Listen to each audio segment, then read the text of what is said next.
Welcome back to the Legend of Zelda, the Minish playthrough. We've made it to Malari Mine, or however you pronounce it, and we're here to get our sword fixed so we can save Zelda and save Hyrule and all that good stuff. So this place is actually pretty large, and there's a lot of people here, which means there are a lot of Kinstone fusions. I'm pretty sure you can't do all of them right now.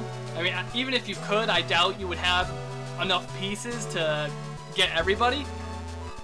So just make sure you come back here later on in the game, because there are a lot of Kinstone fusions here, and while you don't have to get every Kinstone fusion, in fact, I think there's only 10 that are mandatory to beat the game, and you'll see why they're mandatory. It's pretty obvious, but it's really helpful because a lot of them lead to heart pieces and other stuff like that, some bomb and arrow expansions, and some other good stuff. We'll be seeing that later, but so just try to do as many of them as you can. I mean, don't worry about getting all of them, especially if you can't get like a green one or a blue one, because half the time the green and blue Kinstone fusions they'll just lead to more Kinstone pieces. Like a green Kinstone fusion will lead to a treasure chest with a red Kinstone piece in it, so you really don't have to worry about those,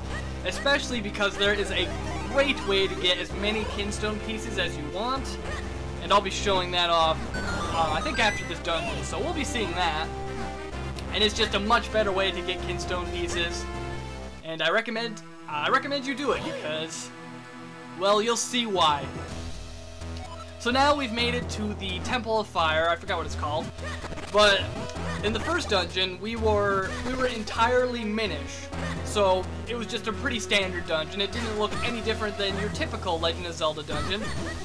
However, this time this dungeon is actually it's normal size, so you're going into this as normal sized Link, which means that you're going to be solving puzzles as both large and small Link. So it adds a new dimension to the dungeon, which is it's pretty nifty, and all of the other dungeons from now on will be taking advantage of this, except for the water temple. I think. I'm pretty sure. But we'll see you later. This temple, it's not too bad. A few puzzles might give you some problems the first time you play it, but once you go through it once, you really shouldn't have a problem with it. It's a simple dungeon, and it's nothing compared to some of the later dungeons we'll go to, but it might give you some trouble the first time, so just use your brain and you should be able to figure it out. It's not the hardest thing you'll ever do. And in this game, it's already easy enough because, I don't know, it's just an easy game. The puzzles are pretty easy, the bosses are really easy, and overall, you're really not gonna have any problems with this game. Or you might. I don't know. I don't know your playing ability, but I really didn't have a problem with it the first time I played the game. I mean, a few puzzles gave me some issues, but most of the combat was actually pretty easy. One of the bosses did really annoy me, but that was a long time ago. I don't remember what age I first played this game. It was a young age. I'm gonna say like around 10 years old, so it's been a while since I first played this game. And I'm trying to think, when did this game came out? Because that might give me a hint. And looking at the instruction manual right here, yes, I do have the instruction manual. Why would I ever do a playthrough without the instruction manual? Oh, I can't find it. I think it's 2003. No, 2005 it says right here.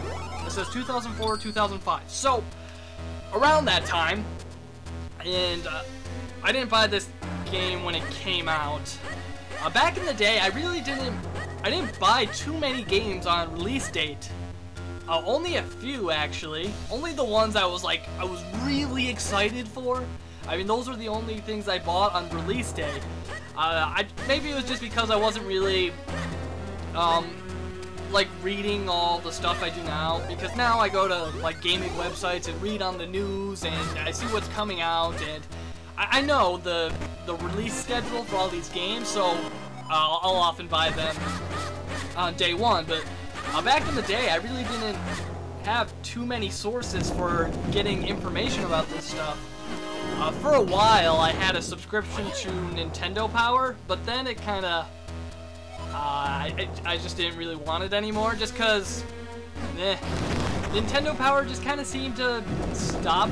It stopped being useful. I don't want to say useful, but it stopped being good. Like once we hit around the internet, because back in the day, when you were stuck in a really hard game like Castlevania 2, Nintendo Power was your only option. Back in the day, I mean, they didn't have internet or any of that stuff, so Nintendo Power was your only option. So it's just once you didn't really need it for that anymore, Nintendo Power just kind of became not useful anymore, at least to me. I don't know if any of you guys still get Nintendo Power. Maybe you do. Do they even still do it? I think so, but it just doesn't seem worth it to me. I can get all that information online, and yeah, so I stopped getting it. I did enjoy Nintendo Power while I got it.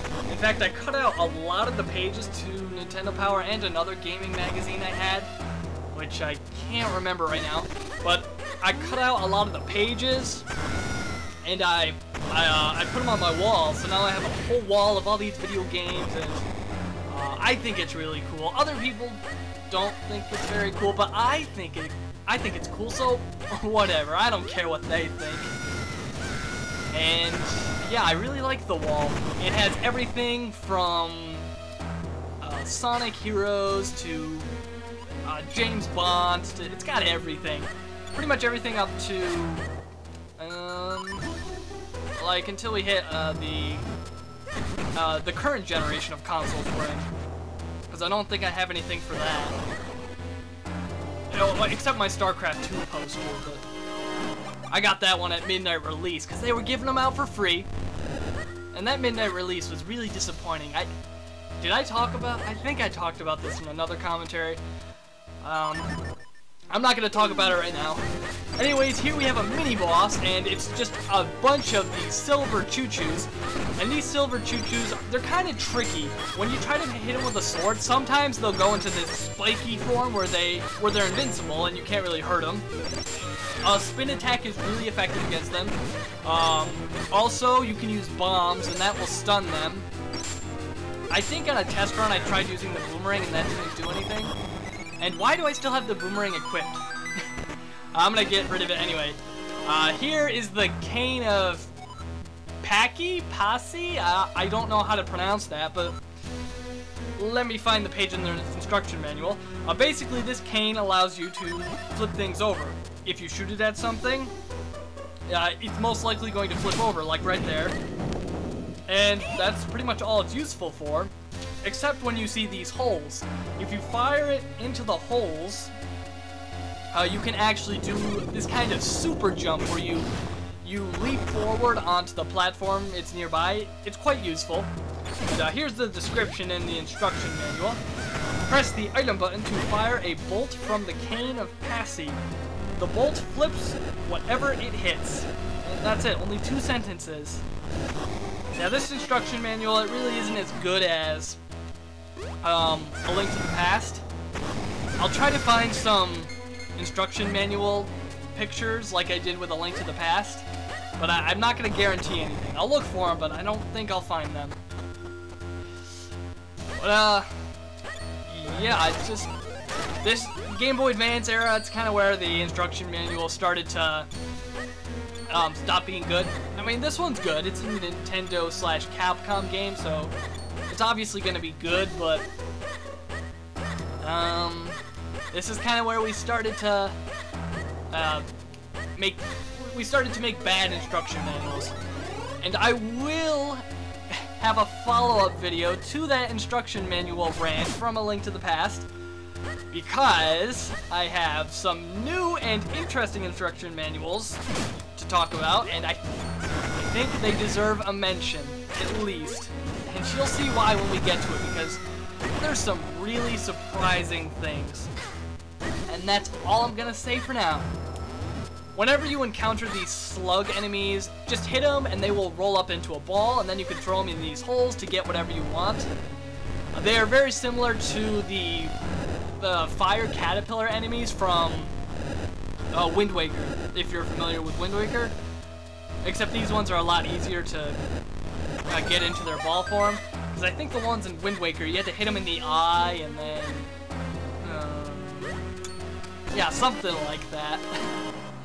I don't play Wind Waker very often because I just don't like it. I'm sorry if you like it, but I don't. And I understand if you do like it. I mean, I'm not saying it's a bad game, because it's a good game. It's a Legend of Zelda game, so it's most likely going to be good. But it's just, compared to some of the other Legend of Zelda games, Wind Waker just falls flat. It just doesn't compare on so many levels. I don't think Wind Waker's a good game. And to hear that some people think Wind Waker is the best Zelda game ever made, I don't even know what to say. Like, that's hard for me to believe. You know, some people just seem to love Wind Waker, and I don't see it. It's a good game, but it really doesn't deserve all the praise it gets, or at least in my opinion. But everyone has their own opinion, and I'm not going to criticize you for liking Wind Waker. And, I mean, it's obvious that you like to just sail across oceans for long periods of time, and you like to bore yourself. I'm just kidding. Some people may like the sailing. They get to pretend that Link is a pirate or whatever. I'm gonna try to stop complaining about Wind Waker, because I think that's like the 5th time I said that I don't like the game. And I don't want to give the impression that I hate it. I just don't like it. It's just not as good as some of the other Legend of Zelda games. Like, some of the 3D ones are just so much better. Like, Ocarina of Time, so much better. Twilight Princess, so much better. Majora's Mask, so much better. I can't say anything about Skyward Sword because I haven't played it yet, and I really don't plan on playing it, simply because I don't want to buy a Wii Motion Plus just for one game, especially since the Wii U is coming out sometime this year. And yeah, I just don't see the point. I've looked into the game, I've watched gameplay, and it looks interesting, but the whole control scheme, it's just not for me. It looks interesting, and maybe I kind of want to play it just for a little bit, just to get a feel for what it's like. But to actually play a whole game like that, I don't know, it's just not for me. I'm not really a fan on the whole motion gaming, the motion gaming world. I much prefer just using a controller, because that's what I grew up on. And you know what, when I'm sitting down and I'm playing a video game, I don't want to wave my arms around, or especially, I especially do not want to get up and play my games. I'm looking at you, Connect. Like, I do not want to get up and play my games standing up. That's the exact opposite of what I want to do when I'm playing a game. Like, to me, I think Kinect is just a failure. The technology's okay, but I just don't see how it can be. I don't see how it can be implemented in a way that really works, because you're stuck in one position. So with a lot of games where you have to run and stuff, you can't, because you're stuck in one position. And I just think that it just doesn't work.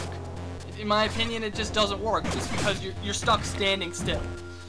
But that's enough of that. Anyways, in the next video, we are going to take on the boss, and then we'll move on to repairing the sword. Until next time, this is UAA signing out. I'll see you guys later.